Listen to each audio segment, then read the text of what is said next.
This is the place to be honest. How I wish this day never came. Ross Perot's business success speaks for itself. He was a visionary. He saw limits of corporate power. He told General Motors they'd regret spending all that money 25 years before they went bankrupt. And when he founded EDS, he created the cloud, what is now called the cloud. But there was never anything or anybody close to being as important to Ross as his family. I never saw a man so committed to family. Margot, his lovely wife of almost 63 years, Ross, Nancy, Carolyn, Catherine, his spouses, his sister, his mother, his grandchildren, his father. He was truly, truly dedicated. Family was always first, but not far behind was faith, country, and friends. He was devoted to his friends, and I was fortunate enough to be one of them. This past Sunday morning, one of the readings at Mass was the Good Samaritan. And the priest's homily was about the Good Samaritan. And all of a sudden it hit me. That's Ross. That's Ross Perot. He was remembered, and he will be remembered, for the big, bold moves he made. But I'm always going to remember him for the depths of his consideration and kindness, down to the smallest things possible for the other person. Right after we started working on the papers for the underwriting of EDS, we were in his office one day, and we were both talking about how grateful we were to be Americans and how grateful we were that we lived in this great country and all this country did for us. And I said, you know, Ross, I'm kind of embarrassed. I should fly the biggest flag on the biggest flagpole in front of my home in gratitude for what this great country did for me. 2 weeks later, I'm coming home from work and I drive in the driveway. Yup, you guessed it. There's this enormous flagpole with the American flag and an eagle with its wedge spring at the very top.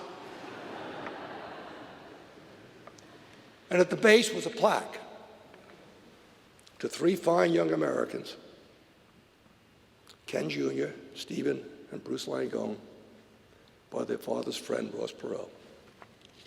That was Ross Perot.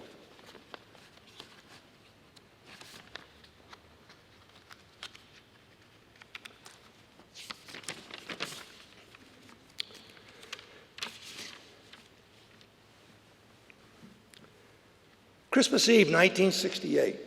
EDS is now public 3 months. Mitch Hart, Ross, Tom Marcus, and I were traveling all over America, introducing investment institutions to EDS. Christmas Eve, there's a knock on the door. It's Tom Marcus with a little box. And he said, Ross would like Elaine to have this for Christmas. Christmas morning, Elaine opened up the package. And here was this beautiful pin with a note. Elaine, thank you for sharing Ken with us these past 3 months. Ross Perot, Merry Christmas.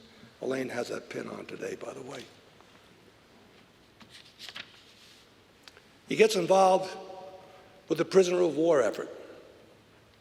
Calls me up and he said, we got to get this done. I said, well, Ross, what would you like me to do? He said, well, we need Lamodal because these kids all have dysentery. We need blankets, and we need candy in tin cans, I call him back, we got the Lamodal, we got the blankets. I got the candy in cellophane bags. He said, no, it's got to be in cans. I said, Ross, it'll pack easier in cellophane bags. He said, no, it's not about the candy. He said, it's about the cans. The kids will catch the rainwater, and they'll drink that, and they won't reinfect themselves again with the dysentery. That was Ross Perot.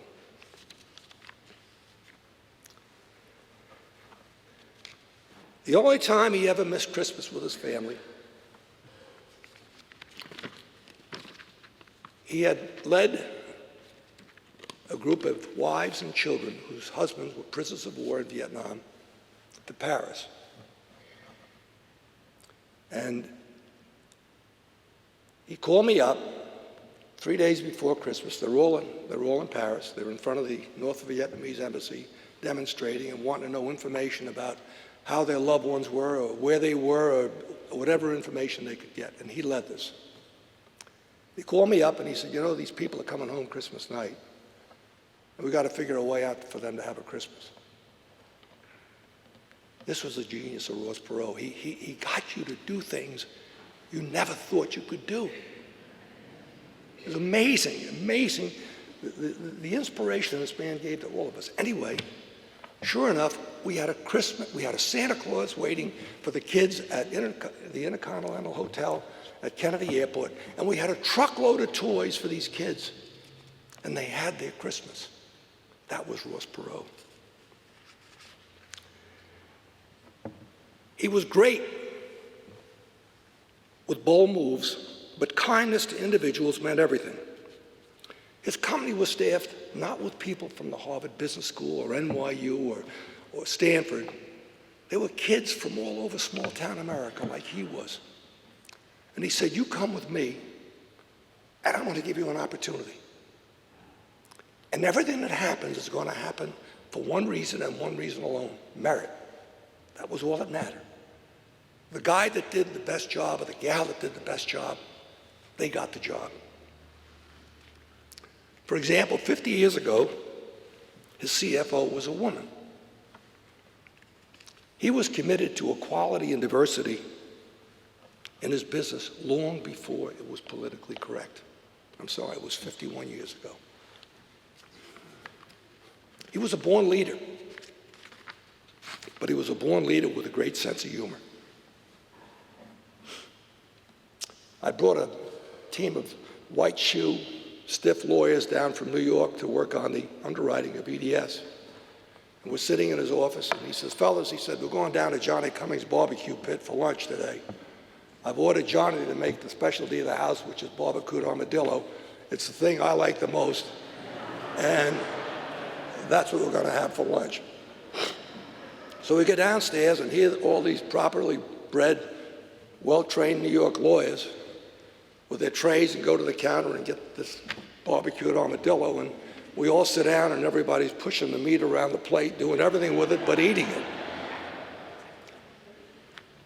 And after 20 minutes, this twinkle, he always had this twinkle in his eyes. It was truly a God-given gift. And he twinkled, he said, well, fellas, he said, I hope you enjoyed it. He said, that's Texas barbecue beef, brisket.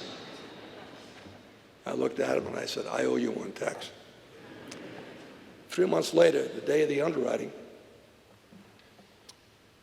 I said, we're going to have a special lunch today. I've got it arranged at a very exclusive club in New York called the Umbrella Club.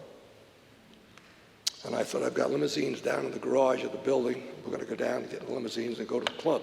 So we go downstairs, we get in the garage, and here's picnic table and picnic benches, and a woman who couldn't speak a word of English with a hot dog stand and an umbrella on top.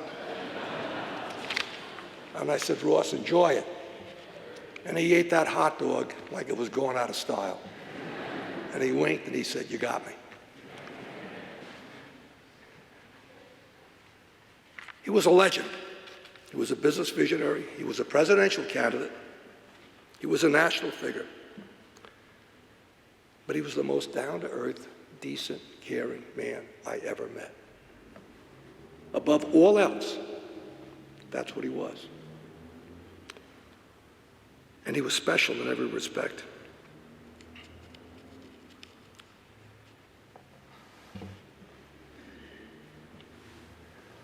I think often of what you say about somebody like this.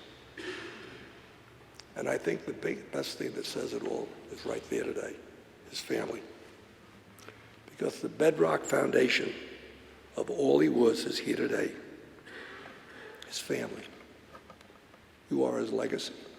You are his treasure. He's right now at peace, and I know he's being embraced by our Lord Jesus Christ. He kept the faith. He kept the faith, and he was the Good Samaritan.